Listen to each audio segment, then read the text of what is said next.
Hey folks, how you all doing? So I thought today I would have a my quick thoughts on the brand new Robert Plant and Susie Dion album, Saving Grace. This was released on Friday, the 26th of September 2025.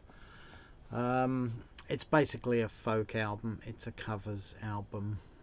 Um, Not that there's anything wrong with that, but I just thought I'd mention that before I even start.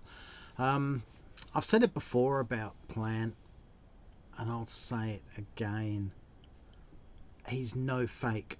He's not just cashing in on his mighty reputation, nor is he riding on the very long coattails of Jimmy Page's original vision of Led Zeppelin. His whole being is immersed in this album. You can feel it in every song.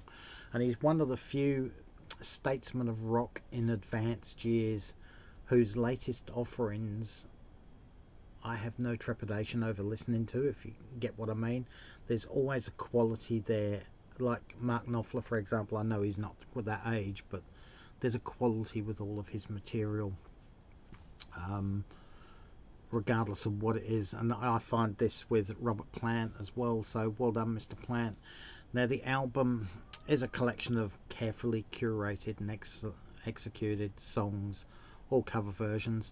Some have surprising origins. Robert Plant has a long held interest in the blues, gospel, soul, and traditional folk music, as evident by his early days. This release reflects that encyclopedic knowledge and excellent ear, and he's picked up on material by 60s psychedelic band Moby Grape, Memphis Minnie from whence Led Zeppelin's When the Levee Breaks came from, several more contemporary and lesser known mainstream artists such as Low Anthem, Low, Martha Scanlon, and Sarah Siskind. So immersed is he that he's even chosen lesser known artists' interpretations of traditional songs and gives credit where credit's due on this album. In other words, if there's a traditional folk song and an artist has covered it slightly different, he's taken that artist's version over the original traditional song because he thinks it sounds better, basically. So featuring on this album is Robert Plant, harmonica, vocals, Susie Dion, vocals and accordion, Ollie Jefferson, drums, percussion, backing vocals, Tony Kelsey, acoustic guitar, electric guitar, baritone guitar, backing vocals, Barney Morse Brown on cello, and Matt Worley on banjo, acoustic guitar, and cuatro. All of them do backing vocals. All of them are part of the production of the album as well. Susie Dion, his co-vocalist, is a member of Saving Grace, a band he's had a whale of a time with over the last 6 or 7 years, probably since just before COVID started, hence the title of the album. And she is perfect foil for his mature rasp. They just blend so perfectly together. Not that he sounds anyway quavering with age or anything. He can still hold his own within the confines of the album. They make fabulous harmonies together. Her voice is absolutely true, although a slick, somewhat edgy, well thought out and pleasing listen.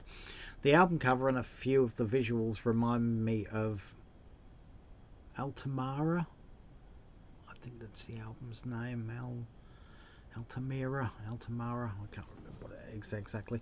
It's Mark Knopfler's album with Dame Evelyn Glennie. Perhaps the inspiration was similar, with Mark Knopfler getting into blues and folk, etc., etc. So the best tracks for me on here would be, I'm going to name 6 here. It's a Beautiful Day Today, which was a Moby Grape song. Ticket Taker, which was from Low Anthem. Everybody's Song, which was originally by Low. Too Far From You, Sarah Siskind. And closing out the old 5, actually, I'll show. Closing out the album, Gospel Plough, which is a traditional folk song, and it's been arranged by Robert Plant and Saving Grace. So yeah, all up, it's a really good album. I was half expecting Paul Weller to come on the album, simply because Plant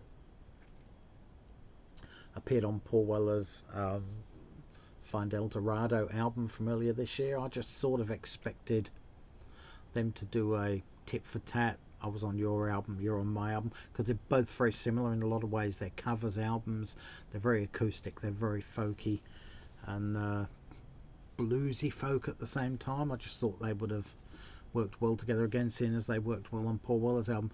Anyway, overall, I think this album comes in at a pretty decent, let's go 7.5 out of 10 for an initial listen. It'll certainly take a few more listens for it to really sink in, but on a first up listen, it's a pretty good album.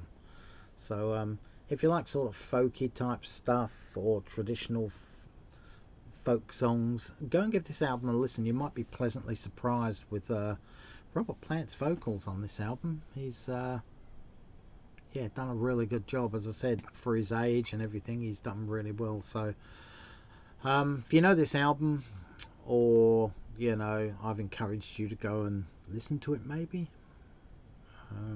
let me know in the comments section below. Hope you do take it up. I'm probably going to listen to it a couple of more times to see if it makes my end of year list to purchase, but until then, guys, thanks for listening. Stay safe, take care. All for now, catch you around, and bye folks.